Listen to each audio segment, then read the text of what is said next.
right, here we go. Back at it again for horse race bets as we get you going into what's going to be a redonkulous weekend. Like crazy fun. What do they say? Full fields and fat purses. That's what's coming up from Kentucky Downs. Only 7 days of racing, but it's just so fun and so challenging. So we're going to focus in on what's happening on Saturday, and then our play of the day will be the first day of racing there on Thursday at Kentucky Downs in Franklin, Kentucky. All right. Here's the thing about horse players. We get super excited, right? When we see either a certain horse you've been waiting on with certain conditions, you're like, oh yes, this is the day.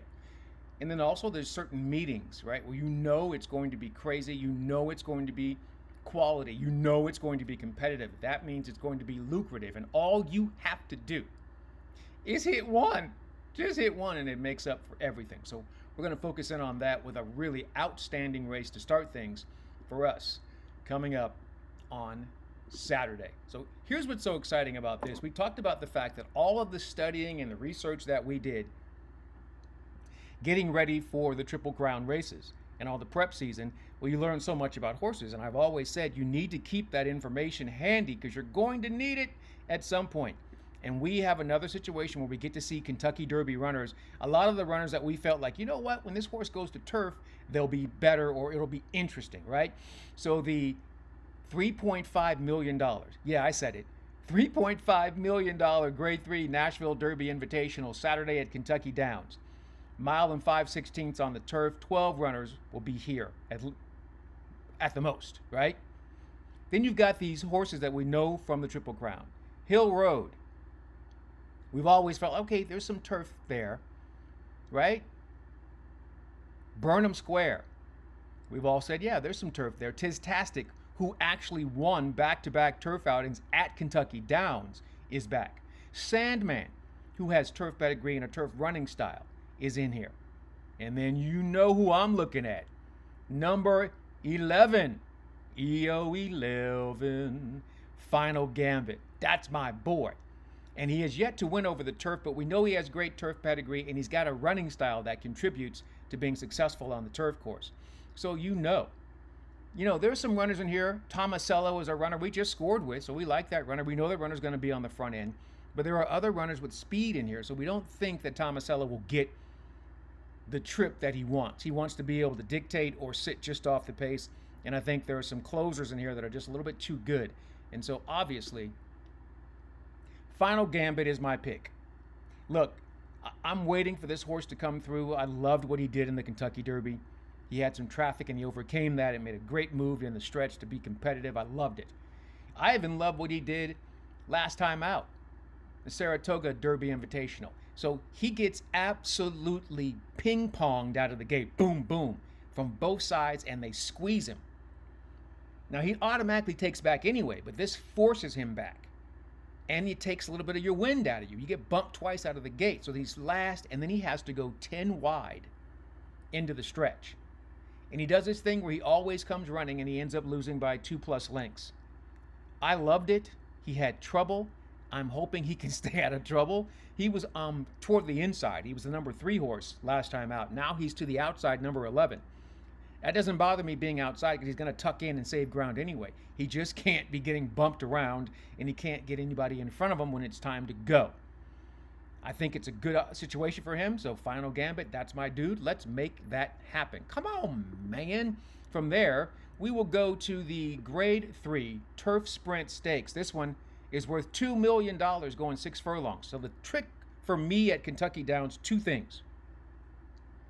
1, you want a horse that's had experience over the track. Even if they didn't win.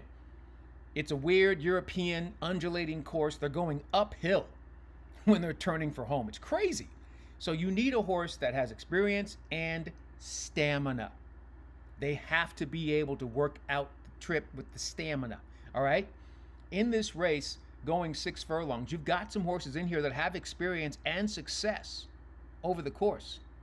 Like Pipsy is an interesting horse to me. I think, okay, you got No Balls. You got a lot of runners we've seen here. Arrest Me Red, Air Force Red. These are all really top-notch horses. And we have European horses in here as well.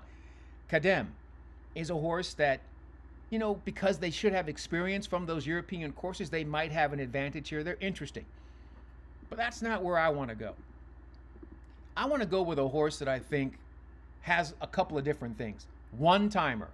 It's the number 3 horse in the Grade 3 Turf Sprint Stakes, Saturday at Kentucky Downs.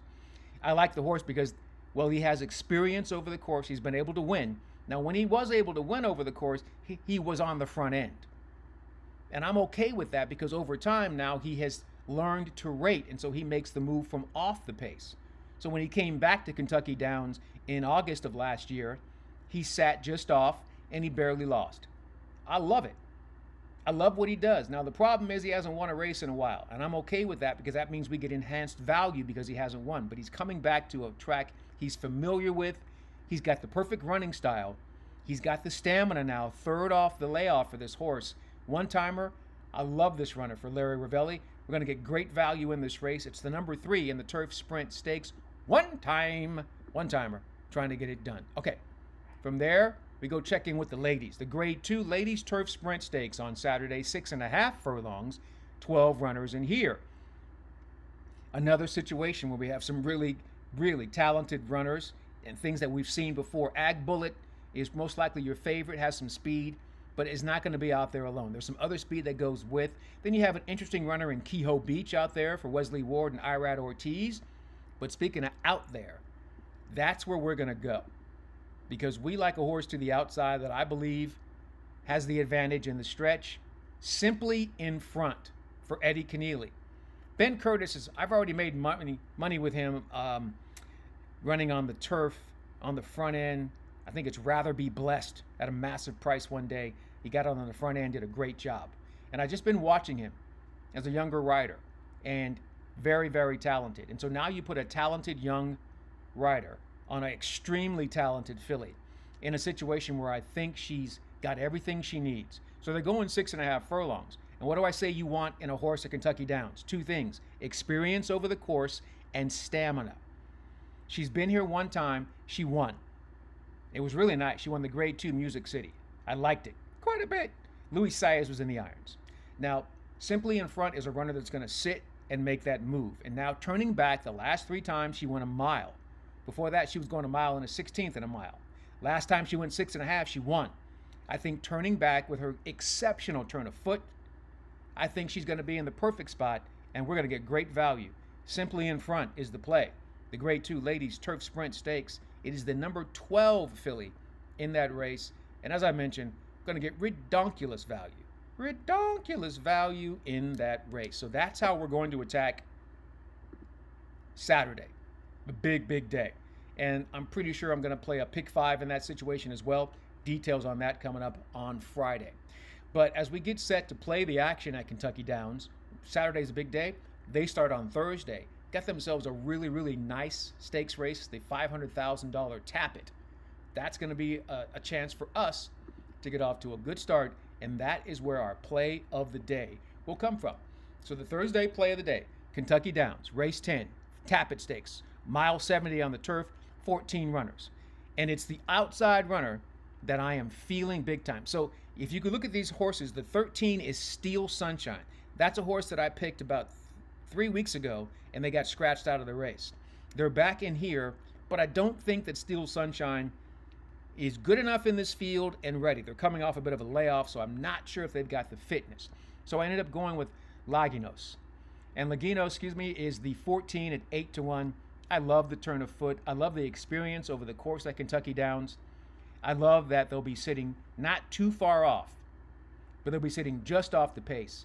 I know he's really good on the front end, but I like Jose Ortiz on a closer. Really, I like him a lot.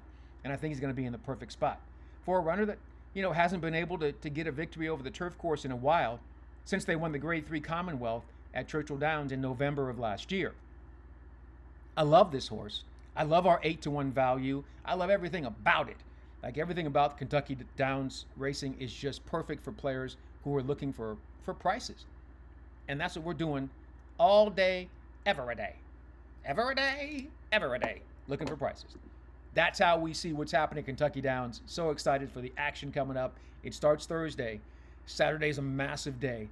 Got to get down on both those days. We get our win wager on Thursday. We'll feel so much better about going into the action on Saturday and playing a pick 5 ticket in the late sequence. That late sequence has 4 graded stakes, and then I think the last race is a maiden event on the turf.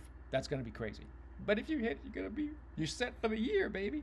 That's what it's all about. All right, that's going to do it here for us on Horse Race Bets.